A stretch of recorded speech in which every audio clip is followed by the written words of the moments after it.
code has introduced a new table which may be used for determining the minimum conductor size required for a common service. This includes single dwellings, feeders for single dwelling units in townhomes, and similar buildings.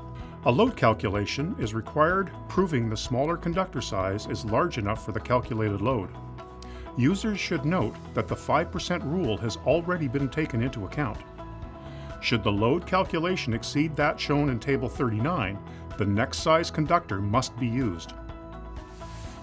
Table 39 is new and may be used when the installation falls within the parameters provided by the table notes. Each row shows a common service rating, a calculated load, and the size of service conductor permitted in copper and aluminum sizes. Once again, a load calculation is required to prove the smaller conductor size is acceptable.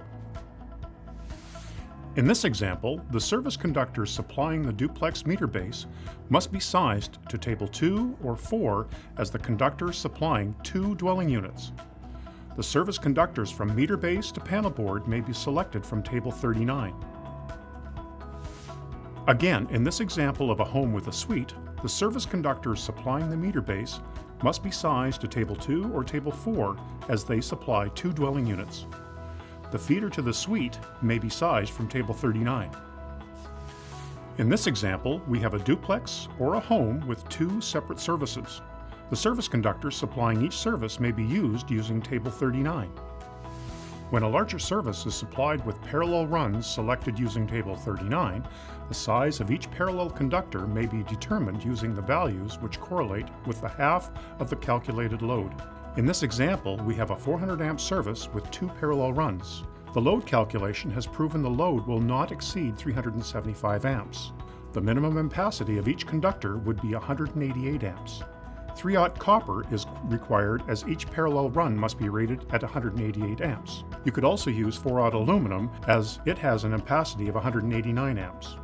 In this example, we have a meter stack in an apartment building. The main service conductors must be based on the calculated ampacity requirements and selected from Table 2 or Table 4. However, the suite feeders may be selected using Table 39 when a load calculation is provided. The 2012 code introduced termination temperature ratings. Conductor sizing was based on ensuring the allowable ampacity of a conductor did not exceed that provided in Tables 1 through 4 temperature columns, which corresponded with the marked TTR. This was interpreted as allowing 90-degree conductors to be used provided their ampacity was selected from the 75-degree column. This interpretation also allowed conductor ampacity derating to be calculated using 90-degree ampacities and correction factors, providing the final calculated ampacity was equal to or greater than the ampacity required in the column, which corresponded with the equipment TTR. This interpretation was not consistent throughout the authorities having jurisdiction in Canada. The wording in the 2015 code now requires the size of the conductor to be selected based on the ampacity column, which corresponds to the TTR rating marked on the equipment. Conductors with 90-degree insulation ratings may still be used, but their size must be selected from the temperature column, which corresponds with the marked termination temperature. When conductors with 90-degree insulation ratings are used and ampacity correction factor calculations must be performed, the base ampacity for the calculation is selected from the corresponding temperature column, and any correction factors are based on the conductor's insulation rating. Sub-Row 2 has been completely revised. In 2015, this has been changed to correlate with the CSA testing standards.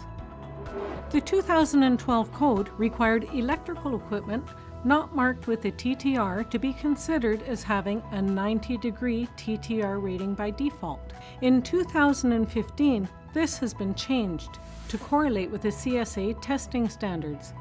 This rule has been rewritten and updated to provide uniformity and clarification to the requirements regarding correct conductor sizing.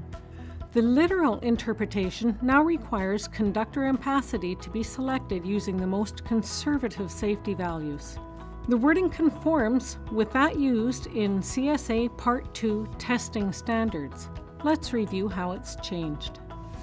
Testing is performed using conductors selected with a 60-degree rating for equipment rated 100 amps or less, or marked for use with conductors rated number 1 AWG or smaller, and with a 75-degree rating where the equipment rating exceeds 100 amps or is marked for use with conductors sized 1/0 or larger.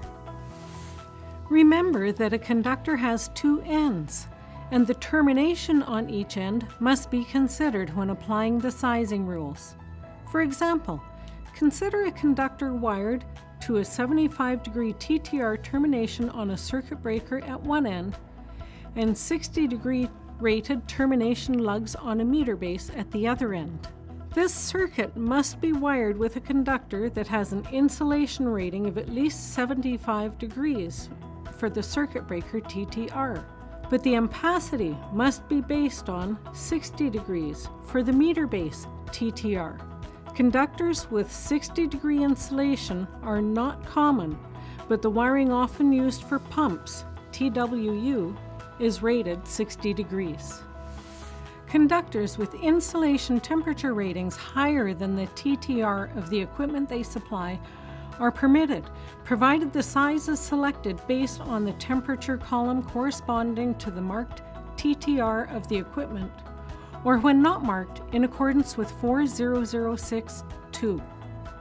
When derating is performed, the base ampacity is selected from the corresponding temperature column, and correction factors are selected from the temperature column, which corresponds with the conductor insulation rating.